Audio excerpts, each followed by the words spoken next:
ಸಮಸ್ತ ಕನ್ನಡಿಗರಿಗೆ ನಮಸ್ಕಾರ. ನೀವು ನೋಡ್ತಾ ಇದ್ದೀರಾ ಬಿಪಿ ನ್ಯೂಸ್ ಕನ್ನಡ. ನಾನು ಭುವನ. ನೋಡಿ, ಜಂಟಿ ಅಧಿವೇಶನದಲ್ಲಿ ಭಾರಿ ಹೈ ಡ್ರಾಮಾ ನಡೆದಿದೆ. ಸರ್ಕಾರ ಬರೆದುಕೊಂಡಂತಹ ಭಾಷಣವನ್ನ ಓದೋಕೆ ರಾಜ್ಯಪಾಲ ಆಗಿರುವಂತಹ ತಾವರ್ ಚಂದ್ರ ಗೆಹ್ಲೋಟ್ ಅವರು ಹಿಂದೇಟನ್ನ ಹಾಕಿದ್ದಾರೆ. ಅಲ್ಲದೆ ಇವತ್ತು ಒಂದೇ ಸಾಲಿನ ಭಾಷಣ ಮಾಡಿ ವಿಧಾನಸೌಧದಿಂದ ಹೊರಟು ಹೋಗಿದ್ದಾರೆ. ಹಾಗಾಗಿ ರಾಜ್ಯಪಾಲರ ನಡೆಯ ವಿರುದ್ಧ ಕಾಂಗ್ರೆಸ್ ಸದಸ್ಯರು ಘೋಷಣೆಗಳನ್ನ ಕೂಗ್ತಾ ಇದ್ದಾರೆ, ಧಿಕ್ಕಾರಗಳನ್ನ ಹಾಕಿದ್ದಾರೆ. ಭಾಷಣದ ಆರಂಭದಲ್ಲೇ ನರೇಗಾ ಯೋಜನೆ ಬಗ್ಗೆ ಘೋಷಣೆಗಳನ್ನ ಕೂಗಿದ್ದಾರೆ. ಹಾಗಾದ್ರೆ ರಾಜ್ಯಪಾಲರು ಈ ರೀತಿಯಾಗಿ ಮಾಡಿದ್ದು ಸರಿನಾ ಅನ್ನುವಂತ ಪ್ರಶ್ನೆ ಮೂಡುತ್ತೆ. ಮೊದಲಿಗೆ ನೋಡಿ, ರಾಜ್ಯಪಾಲರು ಅವ್ರಿಗೆ ಆದಂತಹ ಒಂದಿಷ್ಟು ಕಟ್ಟುನಿಟ್ಟುಗಳಿರುತ್ತೆ. ಭಾಷಣ ಓದದೆ ನಿರ್ಗಮಿಸಿದ್ದು ಯಾವ ಮಟ್ಟಿಗೆ ಸರಿ ಅನ್ನೋದು ಒಂದು. ಯಾಕಂದ್ರೆ ಶಿಷ್ಟಾಚಾರವನ್ನ ಮುರಿದಿದ್ದಾರಾ ಅನ್ನುವಂತ ಪ್ರಶ್ನೆಯನ್ನ ಮೂಡುತ್ತದೆ. ರಾಜ್ಯಪಾಲರ ನಡೆಯನ್ನ ಈಗ ಸಿಎಂ ಖಂಡಿಸ್ತಾ ಇದ್ದಾರೆ. ಜೊತೆಗೆ ಸರ್ಕಾರ ಕೊಟ್ಟ ಭಾಷಣವನ್ನ ಓದದೆ ತೆಳೆದೇ ಇರುವುದು ಸಿಎಂ ಅವ್ರಿಗೆ ಕೆರಳ್ತಾ ಇರುವಂತದ್ದು, ಆ ರೀತಿ ಆಗಿರುವಂತದ್ದು. ರಾಜ್ಯಪಾಲರನ್ನ ತಡೆಯುವಂತ ಪ್ರಯತ್ನವನ್ನ ಮಾಡ್ತಾರೆ ಹರಿಪ್ರಸಾದ್ ಅವರು. ಜೊತೆಗೆ ಜಂಟಿ ಅಧಿವೇಶನದಲ್ಲಿ ಸಾಕಷ್ಟು ಗೊಂದಲ ನಡೆಯುತ್ತೆ, ಗದ್ದಲ ನಡೆಯುತ್ತೆ. ಮನ್ರೇಗಾ ಹೆಸರನ್ನ ಬದಲಾಯಿಸೋದಕ್ಕೆ ಕಾಂಗ್ರೆಸ್ ಸಾಕಷ್ಟು ವಿರೋಧವನ್ನ ವ್ಯಕ್ತಪಡಿಸ್ತಾ ಇದೆ. ಆದ್ರೆ ಭಾಷಣದಲ್ಲಿ ಈ ಅಂಶ ಇದೆ ಅನ್ನುವ ಕಾರಣಕ್ಕೆ ಭಾಷಣವನ್ನ ಓದದೆ ನಕಾರವನ್ನ ತೆಗೆದಿರುವಂತದ್ದು. ರಾಜ್ಯಪಾಲರ ಭಾಷಣದಲ್ಲಿ ಇತ್ತು ಅನ್ನೋದಕ್ಕೆ ಈ ವಿರೋಧ ಅಂಶವನ್ನ ಕೇಂದ್ರಕ್ಕೆ ಮುಜುಗರ ಪಡುತ್ತದೆ, ಕೇಂದ್ರಕ್ಕೆ ಮುಜುಗರ ಆಗುತ್ತೆ ಅನ್ನೋ ಕಾರಣಕ್ಕೆ ಭಾಷಣವನ್ನ ಮಾಡಿಲ್ಲ. ಆದ್ರೆ ಭಾಷಣ ಮಾಡ್ಲೇಬೇಕಿತ್ತು ಅನ್ನೋದು ಸರ್ಕಾರದ ವಾದ. ರಾಜ್ಯಪಾಲರ ನಡೆಗೆ ಇದೀಗ ಸಿದ್ದರಾಮಯ್ಯ ಅವರು ಸಾಕಷ್ಟು ಆಕ್ರೋಶವನ್ನ ವ್ಯಕ್ತಪಡಿಸ್ತಾ ಇದ್ದಾರೆ. ಏನೆಲ್ಲ ಅಪ್ಡೇಟ್ಸ್ ಗಳಾಯ್ತು, ನಿನ್ನೆ ಏನು ಬೆಳವಣಿಗೆಗಳಾಗಿದೆ, ಈಗ ಸದ್ಯ ಅಪ್ಡೇಟ್ ಗಳು ಏನಿದೆ, ರಾಜ್ಯಪಾಲರು ಪಾಲಿಸಬೇಕಾದಂತ ನಿಯಮ ಅನುಸಾರಗಳು ಏನಿದೆ, ಅದೆಲ್ಲವನ್ನ ಡಿಸ್ಕಸ್ ಮಾಡ್ತಾ ಹೋಗೋಣ. ನೋಡಿ, ಮೊದಲಿಗೆ ಕಾಂಗ್ರೆಸ್ ಹೋರಾಟ ಸಿದ್ಧವಾಗಿತ್ತು, ಕಾನೂನಿನ ಹೋರಾಟ ಸಿದ್ಧವಾಗಿತ್ತು. ಯಾವುದಕ್ಕೆ? ರಾಜ್ಯಪಾಲರು ಒಂದು ವೇಳೆ ಅಧಿವೇಶನಕ್ಕೆ ಬರ್ಲಿಲ್ಲ ಅಂತ ಅಂದ್ರೆ ಕಾನೂನಿನ ಹೋರಾಟ ಮಾಡೋದಕ್ಕೆ ಸಿದ್ಧವಾಗಿದ್ರು. ಯಾಕಂದ್ರೆ ನಿನ್ನೆ ಕೂಡ ಎಲ್ಲೋ ಒಂದ್ ಕಡೆ ರಾಜ್ಯಪಾಲರು ಇವತ್ತಿನ ಮೊದಲ ದಿನದ ಅಧಿವೇಶನಕ್ಕೆ ಬರೋದಿಲ್ಲ ಅನ್ನುವಂತಹ ಮಾಹಿತಿಗಳು ಲಭ್ಯವಾಗ್ತಾ ಇತ್ತು. ಯಾಕಂದ್ರೆ ಅವರು ಬರೆದು ಕೊಟ್ಟಿದ್ದಂತಹ ಭಾಷಣಗಳು ಒಂದಿಷ್ಟು ಕಾನೂನಿನ ಸಂಘರ್ಷಗಳಿಗೆ ಎಡೆ ಮಾಡಿಕೊಡುತ್ತೆ ಅನ್ನೋದಕ್ಕೋಸ್ಕರ ಭಾಷಣವನ್ನ ಮಂಡಿಸೋದಕ್ಕೆ ರಾಜ್ಯಪಾಲರು ಅಲ್ಲಿಂದ ಬರೋದೇ ಇಲ್ಲ ಅನ್ನುವಂತ ಮಾತುಗಳು ಕೇಳಿ ಬರ್ತಾ ಇತ್ತು. ಒಂದು ವೇಳೆ ರಾಜ್ಯಪಾಲರು ಬಂದಿಲ್ಲ ಅಂತ ಅಂದ್ರೆ ಕಾನೂನು ಹೋರಾಟ ಮಾಡೋದಕ್ಕೆ ಇವರೆಲ್ಲ ಕಂಪ್ಲೀಟ್ ಆಗಿ ಸಿದ್ಧತೆಯನ್ನ ಮಾಡ್ಕೊಂಡಿದ್ರು. ಆದ್ರೆ ರಾಜ್ಯಪಾಲರು ಸದನಕ್ಕೆ ಬರೋದು ಯಾವಾಗ ಖಚಿತವಾಗುತ್ತೆ, ಅವರು ಸರ್ಕಾರದ ಪರವಾಗಿ ಸಿದ್ಧಪಡಿಸಿದಂತ ಭಾಷಣವನ್ನ ಪೂರ್ಣ ಪ್ರಮಾಣದಲ್ಲಿ ಓದುತ್ತಾರೆ ಎಂಬುದೇ ದೊಡ್ಡ ಪ್ರಶ್ನೆ ಆಗಿತ್ತು. ಆದ್ರೆ ಈಗ ಅದು ನಿಜ ಆಯ್ತು. ಯಾಕಂದ್ರೆ ಅವರು ಭಾಷಣವನ್ನ ಪೂರ್ಣ ಪ್ರಮಾಣದಲ್ಲಿ ಓದದೆ ತೆಳಿರುವಂತದ್ದು ಅದು ಒಂದು ನಿನ್ನೆ ಆಗಿತ್ತು. ಯಾಕಂದ್ರೆ ಓದೋದಿಲ್ಲ ಅನ್ನುವಂತ ಇತ್ತು. ಆದ್ರೆ ಜೊತೆಗೆ ಸರ್ಕಾರ ಸಿದ್ಧಪಡಿಸಿದಂತ ಭಾಷಣದ 11 ಪ್ರಮುಖ ಪ್ಯಾರಾಗಳೇನಿದೆ, ಅಂದ್ರೆ ರಾಜ್ಯಪಾಲರು ಓದುತ್ತಾರಾ ಅಥವಾ ಇಲ್ವನ್ನಂತ ಎಂಬ ಪ್ರಶ್ನೆ ಏನಿತ್ತು, ಇದೀಗ ಕಲಾಪಕ್ಕೆ ಆಗಮಿಸಿದಂತ ರಾಜ್ಯಪಾಲರು ಸರ್ಕಾರ ಬರೆದುಕೊಟ್ಟಿದ್ದಂತ ಭಾಷಣವನ್ನ ಓದದೆ ಅಲ್ಲಿಂದ ಹೊರಟು ಹೋಗಿದ್ದಾರೆ. ಸಾಮಾನ್ಯವಾಗಿ ರಾಜ್ಯಪಾಲರು ಸರ್ಕಾರದ ಸಾಧನೆಗಳನ್ನ, ಅಲ್ಲಿರುವಂತಹ ಭಾಷಣವನ್ನ ಓದ್ಬೇಕು. ಆದ್ರೆ ಇತ್ತೀಚಿನ ರಾಜಕೀಯ ಬೆಳವಣಿಗೆಗಳ ಹಿನ್ನೆಲೆಯನ್ನ ಗಮನಿಸಿದ್ರೆ ಕೇವಲ ಭಾಷಣದ ಪ್ರತಿಯನ್ನ ಸದನದಲ್ಲಿ ಮುಂದಿಟ್ಟು ಹೋಗ್ತಾ ಇದ್ದಾರೆ ಅಂತಂದ್ರೆ ರಾಜ್ಯಪಾಲರು ಭಾಷಣ ಮಾಡದೆ ಹೊರಟು ಹೋಗ್ಬೇಕಾಗಿರುವಂತಹ ಉದ್ದೇಶ ಅಲ್ಲಿ ಬಂದೇ ಬರುತ್ತೆ. ಯಾಕಂದ್ರೆ ಬೇರೆ ರೀತಿಯಾದಂತಹ ಕೆಲಸಗಳನ್ನ ಅವರು ಮಾಡೋದಕ್ಕೆ ಸಾಧ್ಯ ಇಲ್ಲ. ಯಾವಾಗ ಜಂಟಿ ಅಧಿವೇಶನದಲ್ಲಿ ದೊಡ್ಡ ಹೈಡ್ರಾಮಾ ನಡೆಯುತ್ತೆ, ಕಾಂಗ್ರೆಸ್ ಸದಸ್ಯರು ಜೊತೆಗೆ ರಾಜ್ಯಪಾಲರ ವಿರುದ್ಧ ಸಾಕಷ್ಟು ಆಕ್ರೋಶವನ್ನ ವ್ಯಕ್ತಪಡಿಸ್ತಾರೆ. ಕೂಡ್ಲೆ ಆಚೆ ಬಂದು ಮಾಧ್ಯಮಗಳ ಜೊತೆಗೂ ಕೂಡ ಒಂದಿಷ್ಟು ಮಾತನಾಡುವಂತ ಪ್ರಯತ್ನವನ್ನ ಮಾಡ್ತಾರೆ ಸಿಎಂ ಸಿದ್ದರಾಮಯ್ಯ ಅವರು. ರಾಜ್ಯಪಾಲರು ಸರ್ಕಾರ ತಯಾರು ಮಾಡಿದಂತ ಭಾಷಣ ಮಾಡದೆ ಅವರೇ ತಯಾರು ಮಾಡ್ಕೊಂಡು ಬಂದಂತ ಭಾಷಣವನ್ನ ಮಾಡಿ ಓದ್ ಹೋಗಿದ್ದಾರೆ. ಆ ಮೂಲಕ ಸಂವಿಧಾನವನ್ನ ಉಲ್ಲಂಘನೆ ಮಾಡಿದ್ದಾರೆ ರಾಜ್ಯಪಾಲರು ಕೇಂದ್ರ ಸರ್ಕಾರದ ಕೈಗೊಂಬೆ ಆಗಿದ್ದಾರೆ ಅಂತ ಹೇಳಿ ಸಿದ್ದರಾಮಯ್ಯ ಅವರು ಸಾಕಷ್ಟು ಕಿಡಿಕಾರ್ತಾರೆ. ಸನ್ಮಾನ್ಯ ರಾಜ್ಯಪಾಲರು ಪ್ರತಿ ವರ್ಷದ ಆರಂಭದಲ್ಲಿ ಜಂಟಿ ಅಧಿವೇಶನ ಸೇರಿದಾಗ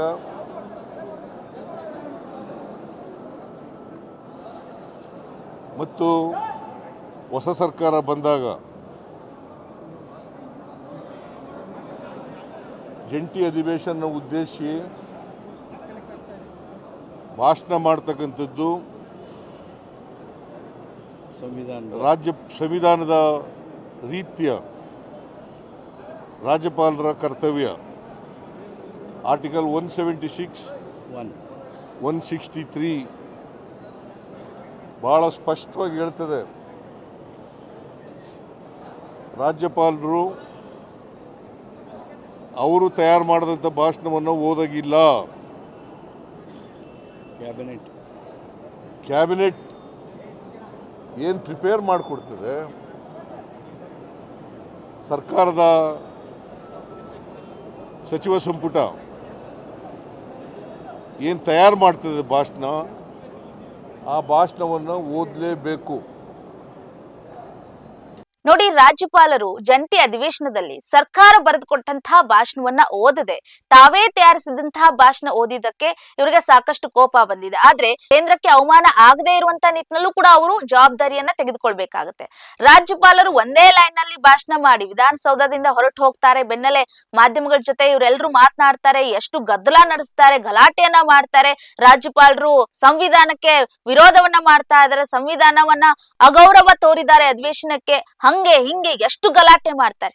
ನೋಡಿ, ಅಧಿವೇಶನ ಮಾಡೋದ್ ಯಾಕೆ, ಏನೆಲ್ಲ ಆಗ್ತಾ ಇದೆ, ಸರ್ಕಾರದಿಂದ ಸಾಧ್ಯತೆಗಳೇನಿದೆ, ಬಾಧ್ಯತೆಗಳೇನಿದೆ, ಏನೆಲ್ಲ ಇವ್ರು ಮಾಡಿದ್ದಾರೆ, ಅದನ್ನ ಚರ್ಚೆ ಮಾಡ್ಬೇಕಾಗತ್ತೆ. ವಿಶೇಷತೆಗಳನ್ನ ಅಧಿವೇಶನದಲ್ಲಿ ಚರ್ಚೆ ಮಾಡ್ಬೇಕಾಗತ್ತೆ. ಇವ್ರು ಕೊಟ್ಟಿರುವಂತಹ ಭಾಷಣ ಕೇಂದ್ರ ಸರ್ಕಾರದ ಮನ್ರೇಗಾ ಯೋಜನೆಯನ್ನ ರದ್ದು ಮಾಡೋದ್ರ ಬಗ್ಗೆ, ಅದನ್ನ ರದ್ದು ಮಾಡಿ ವಿಬಿಜಿ ರಾಮ್ಜಿ ಕಾಯ್ದೆಯನ್ನ ಹೊಸದಾಗಿ ತರ್ತಾ ಇರೋದ್ರ ಬಗ್ಗೆ, ಇದಕ್ಕೆ ನಮ್ಮ ಸರ್ಕಾರದಿಂದ ಸಾಕಷ್ಟು ತೀವ್ರ ವಿರೋಧವಿದೆ. ಒಂದು ಮಹಾತ್ಮ ಗಾಂಧಿ ಅವರ ಹೆಸರನ್ನ ತೆಗೆದಿರೋದಕ್ಕೆ, ಮತ್ತೊಂದು ಮನಮೋಹನ್ ಸಿಂಗ್ PM ಆಗಿದ್ದಾಗ ರೈಟ್ಸ್ ಟು ವರ್ಕ್ ಅಂತ ಏನಿತ್ತು, ರೈಟ್ಸ್ ಟು ಫುಡ್ ಅಂತ ಏನಿತ್ತು, ರೈಟ್ ಟು ಎಜುಕೇಶನ್ ಅಂತ ಏನಿತ್ತು, ಅದನ್ನೆಲ್ಲವನ್ನ ತಂದಿದ್ರು. ಆದ್ರೆ ನರೇಗಾ ಉದ್ದೇಶ ಹಳ್ಳಿಗಳಲ್ಲಿ ಕಾರ್ಮಿಕರಿಗೆ 100 ದಿನ ಉದ್ಯೋಗವನ್ನ ನೀಡೋದಾಗಿತ್ತು. ರೈತರಾಗಿರ್ಬೋದು, ದಲಿತರಾಗಿರ್ಬೋದು, ಮಹಿಳೆಯರಾಗಿರ್ಬೋದು, ಈ ಎಲ್ಲರೂ ಕೂಡ ಈ ಲಿಸ್ಟ್ ನಲ್ಲಿ ಬರ್ತಾರೆ. ಯಾಕಂದ್ರೆ ಉದ್ಯೋಗ ಖಾತ್ರಿ ಅಡಿಯಲ್ಲಿ ತಮ್ಮ ಊರನ್ನ ಜಮೀನಲ್ಲಿ ಕೆಲಸ ಮಾಡಬಹುದಿತ್ತು. ಆದ್ರೆ ಇದನ್ನೇ ಕೇಂದ್ರ ಸರ್ಕಾರ ರದ್ದು ಮಾಡಿದೆ ಅಂತ ಹೇಳಿ ಆಕ್ರೋಶವನ್ನ ವ್ಯಕ್ತಪಡಿಸಿದ್ರು. ಈಗಿನ ಕಾಯ್ದೆಯಲ್ಲಿ ಎಲ್ಲಿ ಕೆಲಸ ಮಾಡೋದು ಅಂತ ಕೇಂದ್ರ ಸರ್ಕಾರ ತೀರ್ಮಾನ ಮಾಡ್ತಿದೆ. ಮೊದಲು ಯಾವಾಗ ಬೇಕಿದ್ರು ಕೆಲಸ ಮಾಡಬಹುದಿತ್ತು, ಪಂಚಾಯಿತಿಗಳ ಆಕ್ಷನ್ ಪ್ಲಾನ್ ಪ್ರಕಾರ ಮಾಡ್ತಿದ್ರು. ಆದ್ರೆ ಈಗಿನ ಕಾಯ್ದೆಯಲ್ಲಿ ಅದು ಇಲ್ಲ. ವಿರೋಧ ಪಕ್ಷದವರು ಉದ್ದೇಶಕ ಪೂರ್ವಕವಾಗೇ ಇದನ್ನ ಮಾತನಾಡ್ತಾ ಇದ್ದಾರೆ. ನಮ್ಮ ಉದ್ದೇಶ ಮನ್ರೇಗಾ ಮರುಸ್ಥಾಪನೆ ಮಾಡಬೇಕು, ರಾಮ್ಜಿ ಕಾಯ್ದೆಯನ್ನ ರದ್ದು ಮಾಡಬೇಕು ಅಂತ ಹೇಳಿ ಆಗ್ರಹಿಸಿದ್ರು. ಯಾವಾಗ ರಾಜ್ಯಪಾಲರು ಕೇಂದ್ರ ಸರ್ಕಾರದ ಕೈಗೊಂಬೆ ಆಗಿದ್ದಾರೆ, ಹಾಗಾಗಿ ಸರ್ಕಾರ ತಯಾರು ಮಾಡಿದಂತ ಭಾಷಣವನ್ನ ಓದೋದಕ್ಕೆ ಹಿಂದೇಟ್ ಹಾಕಿದ್ದಾರೆ ಅಂತ ಹೇಳಿ ಇವ್ರು ಹೇಳ್ತಾ ಇದ್ದಾರೆ. ತಾವೇ ತಯಾರಿಸಿಕೊಂಡು ಬಂದಿದ್ದಂತ ಭಾಷಣವನ್ನ ಓದಿದ್ದಾರೆ.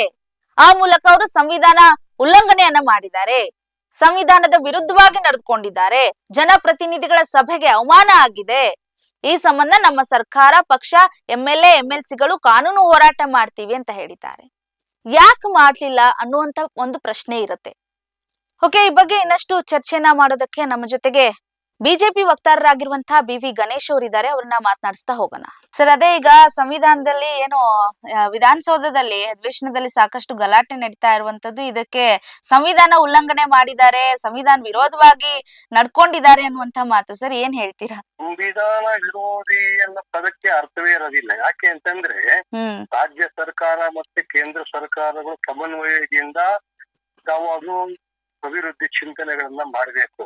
ಕಾಲು ಕೆರ್ಕೊಂಡು ಜಗಳಕ್ಕೆ ಬೀಳತಕ್ಕಂತ ನೀತಿಯನ್ನ ರಾಜ್ಯ ಸರ್ಕಾರ ಪ್ರತಿಯೊಂದು ಹಂತದಲ್ಲೂ ಕೇಂದ್ರ ಸರ್ಕಾರದ ವಿರುದ್ಧ ಹೋಗ್ತಾ ಇದೆ.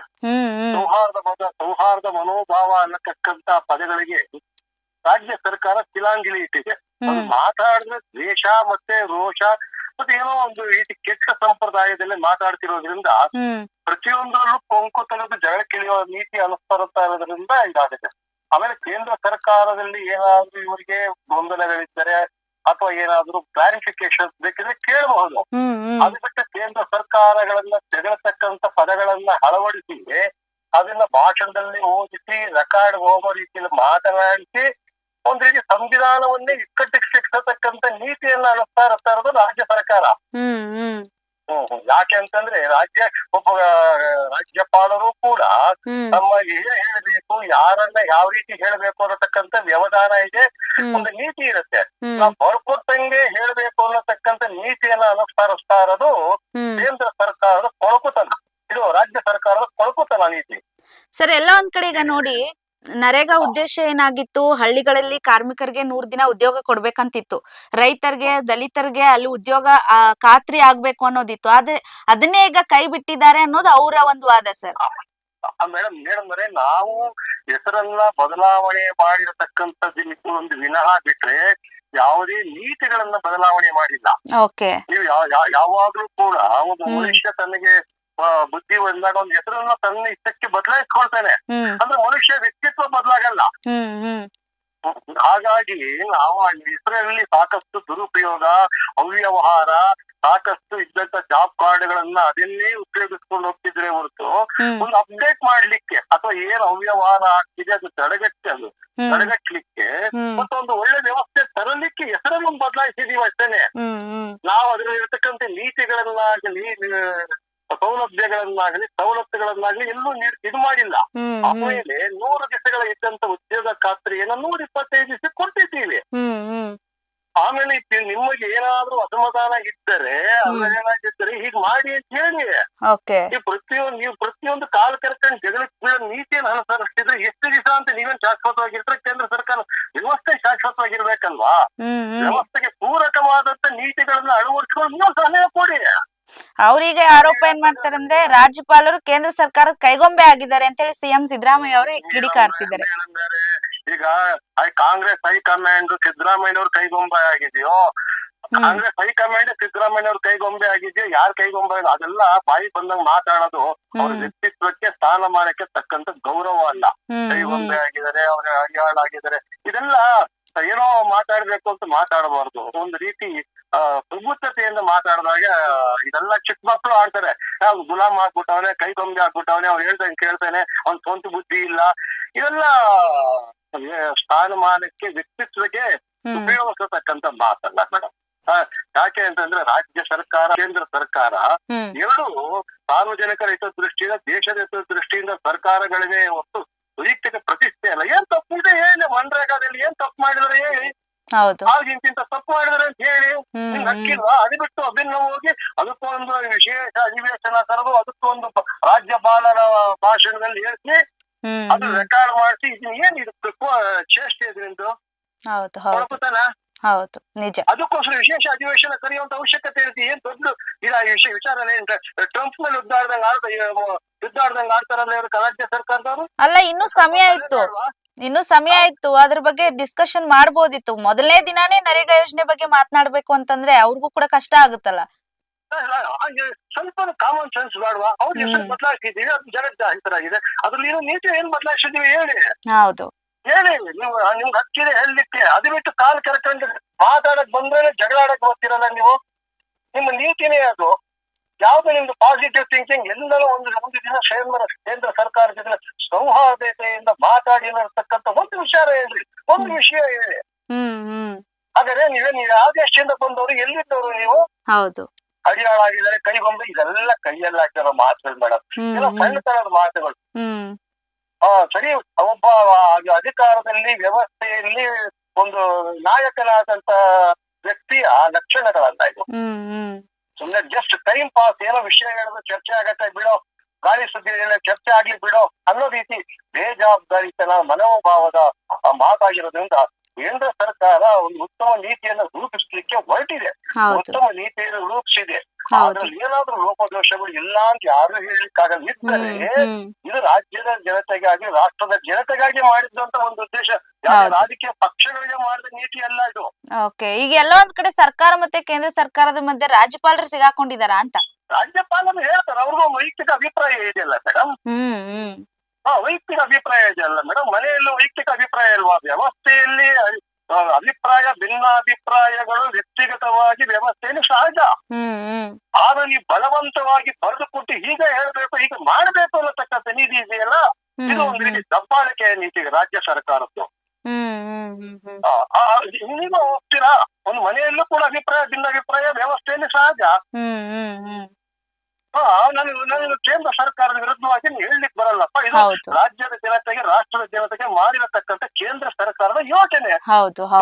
ವ್ಯವಸ್ಥೆಯಲ್ಲಿ ಲೋಪದೋಷಗಳಿದ್ರೆ ರಾಜ್ಯ ಸರ್ಕಾರ, ಕೇಂದ್ರ ಸರ್ಕಾರ ಬಗೆಹರಿಸ್ಕೊಳ್ಳಿ. ಅದು ಬಿಟ್ಟು ನಾನು ಒಬ್ಬ ರಾಜ್ಯ ಸಂವಿಧಾನಕವಾಗಿ ಹುದ್ದೆಯಲ್ಲಿ ಇರತಕ್ಕಂಥ ರಾಜ್ಯಪಾಲರು ಹೇಳಿ ಅದನ್ನ ರೆಕಾರ್ಡ್ ಹೋಗರ್ ಮಾಡಿ ಅದಕ್ಕೆ ಕಿರಿಕ್ ಮಾಡುವ ಉದ್ದೇಶ ಇಟ್ಕೊಂಡಿದಾರಲ್ಲ, ತಪ್ಪು ಅಂತ ಅವ್ರು ಹೇಳ್ತಾ ಇದಾರೆ. ಅವ್ರ ವೈಯಕ್ತಿಕ ಅಭಿಪ್ರಾಯ ಇಲ್ವಾ? ಹೌದು ಅಭಿಪ್ರಾಯ, ಭಿನ್ನಾಭಿಪ್ರಾಯಗಳು ಮನುಷ್ಯನಲ್ಲಿ, ವ್ಯವಸ್ಥೆಯಲ್ಲಿ ಒಂದು ಸಹಜವಾದ ನೀತಿ ಅಲ್ವಾ? ಅಲ್ಲ, ಈಗ ಮತ್ತೊಂದ್ ಕಡೆ ಸರ್, ಈಗ ರಾಜ್ಯಪಾಲರು ಅಂತ ಬಂದಾಗ ಅವ್ರಿಗೆ ಏನ್ ಭಾಷಣ ಮಾಡ್ಬೇಕು ಅನ್ನೋದು ಅವ್ರಿಗಿರುತ್ತೆ ಅಲ್ವಾ? ಅವ್ರು ಏನ್ ಮಾತನಾಡ್ಬೇಕು ಅನ್ನೋದಿರುತ್ತೆ. ಇವ್ರು ಹೇಳ್ತಾ ಇರೋದು ಅವರೇ ಬರ್ಕೊಂಡ್ ಬಂದ್ ಭಾಷಣ ಮಾಡ್ತಾ ಇದಾರೆ, ನಾವ್ ಬರ್ಕೊಟ್ಟಿದ್ ಯಾಕೆ ಹೇಳ್ತಾ ಇಲ್ಲ ಅಂತ ಹೇರ್ತಾ ಇದಾರಲ್ಲ, ಎಷ್ಟ್ರ ಮಟ್ಟಿಗೆ ಸರಿ ಅಂತ ಇದು? ಮೇಡಮ್ ಅವರೇ, ಇವ್ರು ಯಾವಾಗ್ಲೂ ರಾಜ್ಯಪಾಲರಿಗೆ ಯಾವ್ದೋ ಬರ್ಕೊಂಡು ಹೋಗುವಂತ ಇವ್ರು ಬರ್ಕೊಟ್ಟದನ್ನ ಅವ್ರು ಪ್ರತಿಯೊಂದು ರಾಜ್ಯಪಾಲರ ಭಾಷಣ ಅಂತ ಹೇಳ್ತಾರೆ. ರಾಜ್ಯಪಾಲರು ಭಾಷಣ ಮಾಡಬೇಕಾದಂತ ಸಂದರ್ಭದಲ್ಲಿ ಒಂದು ಕಣ್ಣು ರಾಜ್ಯ ಸರ್ಕಾರ, ಒಂದು ಕಣ್ಣು ಕೇಂದ್ರ ಸರ್ಕಾರ. ಹೌದು ಹೌದು. ನಾನು ಕೇಂದ್ರ ಸರ್ಕಾರ ಎರಡು ಕಣ್ಣಲ್ಲಿ ಯಾವ್ದು ಬೇಕು ಅಂದ್ರೆ ನಾನು ಎರಡು ಕಣ್ಣು ಬೇಕು ಅಂತ ಹೇಳ್ತೀನಿ. ಒಂದೇ ಕಣ್ಣು ಬೇಕು ಅಂತ ಹೇಳಿದ್ರೆ ರಾಜ್ಯಪಾಲರು ರಾಜ್ಯ ಸರ್ಕಾರ ಮತ್ತು ಕೇಂದ್ರ ಸರ್ಕಾರದ ಮಧ್ಯೆ ಇರತಕ್ಕಂತ ಒಂದು ಕೊಂಡಿ. ಹಾಗಾಗಿ ಅವರು ಎರಡು ಕಣ್ಣುಗಳು ಬೇಕು ಅನ್ನೋ ದೃಷ್ಟಿಯಿಂದ ಮಾತಾಡ್ತಾ ಇದಾರೆ. ಮತ್ತು ನೀವು ಒಂದೇ ಕಣ್ಣು ಬೇಕು, ನಮ್ದು ಒಂದೇ ಕಣ್ಣು, ಅವ್ರ ಕಣ್ಣು ಹಾಳಾಗೋಗ್ಲಿಲ್ಲ ನೀತಿ ಎಲ್ಲ ಬರ್ಕೊಟ್ಟು ಅವ್ರ ಕೈ ಹೇಳ್ಸಿದ್ರೆ ಹೌದು ಹೌದು. ಸಂವಿಧಾನಕ್ಕೆ ಅಪಪ್ರಚಾರ ಮಾಡ್ತಿರೋದು ಯಾರು, ಸಂವಿಧಾನಕ್ಕೆ ಅಗೌರವ ತೋರಿಸ್ತಿರೋದು ಯಾರು, ಸಂವಿಧಾನ ನೀತಿಯನ್ನು ಅಳವಡಿಸ್ಕೊಂಡಿರೋದು ಯಾರು? ನೀವು ಬಲವಂತವಾಗಿ ಹೇಗೆ ಹೇಳ್ಬೇಕು ಅಂತ ಬರ್ಕೊಡ್ತಿರತಕ್ಕಂತ ರಾಜ್ಯ ಸರ್ಕಾರದ ನೀತಿಗೆ ಗೌರವ ಇದೆಯಾ? ನಿಮ್ಮ ನೀತಿ ನಿಲುವುಗಳಿಗೆ ಬೆಲೆ ಇದೆಯಾ? ಹೌದು. ನಿಮ್ಗೂ ಆತ್ಮವಿಮರ್ಶೆ ಮಾಡ್ಕೊಳ್ಬೇಕಲ್ವಾ? ನಾವು ಹೆಸರು ಬದಲಾಯಿಸಿದ್ದೀವಿ ಮೇಡಮ್. ಜಿ ರಾಮ್ಜಿ ಮತ್ತು ಮಹಾತ್ಮ ಗಾಂಧಿ ಅಗೌರವ ತರಬೇಕು ಅಂತಲ್ಲ, ಅಲ್ಲಿ ನಡೀತಿದ್ದಂತ ಅವ್ಯವಹಾರಗಳು, ಅಲ್ಲಿ ನಡೀತಿದ್ದಂತ ಜಾಬ್ ಕಾರ್ಡ್ಗಳು, ಆಮೇಲೆ ಯಾರು ಗಂಡಸರು ಹೆಂಗಸರು ವೇಷ ಹಾಕೊಂಡೋಗಿ ಉತ್ಸಾಹಗಳೆಲ್ಲ ಹಾಕೊಂಡೋಗಿ ಈ ತರ 600-700 ಕೋಟಿ ರೂಪಾಯಿಗಳ ಅವ್ಯವಹಾರಗಳನ್ನ ಲಂಗು ಲಗಾಮಿಟ್ಟು ನಡೆದಿರೋದ್ರಿಂದ ಅವನು ಹೊಸ ವ್ಯವಸ್ಥೆ ತಂದಾಗ ಸಂಪೂರ್ಣ ನಿರ್ಮೂಲನ ಆಗತ್ತೆ ಅಂತ ಆಗಲ್ಲ, ಆದ್ರೆ ಒಂದು ನಿರಂತರ ತರಬಹುದು. ಹೌದು. Changes we can expect. ಹೌದು. ಅದು ಬಿಟ್ಟು ನೀವು ಕಾಮಾಲೆ ಭಕ್ತನ ಕಾಣದಲ್ಲ ಅರಿಶಿನ ಅಂದಂಗೆ ನೀವು ಎಲ್ಲವನ್ನೂ ಕೂಡ ನಿಮ್ಮ ಕಾಮಾಲೆ ಕಣ್ಣಿಂದನೇ ನೋಡಕ್ ಹೋಗ್ತು ಅಂತಂದ್ರೆ ಎಷ್ಟು ದಿವಸ ನಡೆಸ್ತೀರಾ ರಾಜ್ಯ ಸರ್ಕಾರ? ರಾಜ್ಯ ಸರ್ಕಾರದಲ್ಲಿ ಕೇಂದ್ರ ಸರ್ಕಾರದ ಪರವಾಗಿ ಒಂದು ಮಾತು ಕೂಡ ಇದುವರೆಗೂ ಬಂದಾಗಿಂದ 30 ತಿಂಗಳು ಹೇಳಿಲ್ವಲ್ರಿ? ಬರೀ ಕಾಲ್ ಕೆರಕಳ ಜಗಳ. ನಿಜ ನಿಜ. ತಿಲ್ಕ ಇಟ್ರೆ ಎಗರಾಡೋದು, ರಾಘವೇಂದ್ರ ಸ್ವಾಮಿ ಫೋಟೋ ಕೊಟ್ರೆ ಕೂಗಾಡೋದು, ಇನ್ನೊಬ್ಬನ ಕಂಡು ಅಂತಂದ್ರೆ ಏನೋ ಕಿಚ್ವಾಯಿ ಅಲ್ಲಿಬಿಡೋದು. ಇದೆಲ್ಲ ಬಿಡಬೇಕು ಮೇಡಮ್. ರಾಜ್ಯ ಸರ್ಕಾರದ ಮೇಲೆ ಸಾರ್ವಜನಿಕರು ಬಹಳ ವಿಶ್ವಾಸ ಇಟ್ಟಿದ್ದಾರೆ. ಸಾರ್ವಜನಿಕರ ಬಗ್ಗೆ ಚಿಂತನೆ ಮಾಡಬೇಕು. ಅದು ಬಿಟ್ಟು ನೀವು ಒಳ್ಳೆ ಕಾಲ್ ಕರ್ಕೊಂಡು ಸದಾ ಜಗಳ ಗಂಟೆಗಳ ತರ ಆಡ್ತಿದ್ರೆ ನಿಮ್ಮಿಂದ ರಾಜ್ಯ ಉದ್ಧಾರ ಆಗತ್ತಾ? ನಿಮ್ಮ ಸರ್ಕಾರಕ್ಕೆ ಗೌರವ ಇರುತ್ತಾ? ನಿಮ್ಮ ಆಡಳಿತಕ್ಕೆ ಬೆಲೆ ಇರುತ್ತಾ? ನಿಮ್ಮ ನೀತಿ ನಿಲುವುಗಳಿಗೆ ಏನಾದ್ರೂ ಒಂದು ಸಂವಿಧಾನಕ್ಕೆ ಬದ್ಧತೆ ಇದೆಯಾ? ಅಂದ್ರೆ ಅವ್ರ ಅಂತಾರೆ, ನಾವ್ ಭಾಷಣ ನೀವು ಸ್ಟಾರ್ಟ್ ಮಾಡ್ಬೇಕಿತ್ತು, ನಾವು ಚರ್ಚೆ ಮಾಡ್ತಿದ್ವಲ್ಲ, ಏನ್ ತಪ್ಪಿದೆ ಈ ಯೋಜನೆಗಳಲ್ಲಿ, ಏನ್ ಆಗ್ಬೇಕಿತ್ತು ನಾವ್ ಚರ್ಚೆ ಮಾಡ್ತಿದ್ವಲ್ಲ ಅಂತಾರ ಅವ್ರು ಹೇಳಿರೋದು. ಒಂದಷ್ಟು ಪ್ಯಾರಾಗಳನ್ನ ತೆಗೀರಿ. ಹೌದು, 11 ಪ್ಯಾರಾ. ನಮಗೆ ಕೆಲವೊಂದು ಪದಗಳು ನೀವು ಬೈಯೋದ್ರಲ್ಲಿ ತಪ್ಪಿಲ್ಲ ಅಂತ ಹೇಳ್ತೀವಿ, ಕೆಲವು ಪದಗಳನ್ನು ಉಪಯೋಗಿಸಿ ಬೈತಿರಲ್ಲ, ಆ ಪದಗಳಿಂದ ಆಗತಕ್ಕಂತ ನೋವು ಅಷ್ಟೇನೆ. ಬೈಯೋದು ನಿಮ್ಗೆ ಹಕ್ಕು, ನಮ್ಮ ಕೇಳೋದು ನಿಮ್ಗೆ ಹಕ್ಕಿದೆ. ಅದು ತೆರಳಬೇಕಾದಂತ ಸಂದರ್ಭದಲ್ಲಿ, ಬೈಬೇಕಾದಂತ ಸಂದರ್ಭದಲ್ಲಿ ಉಪಯೋಗಿಸತಕ್ಕಂತ ಪದಗಳಿಗೆ ಬೆಲೆ ಇಲ್ವಾ? ಹೌದು ಹೌದು.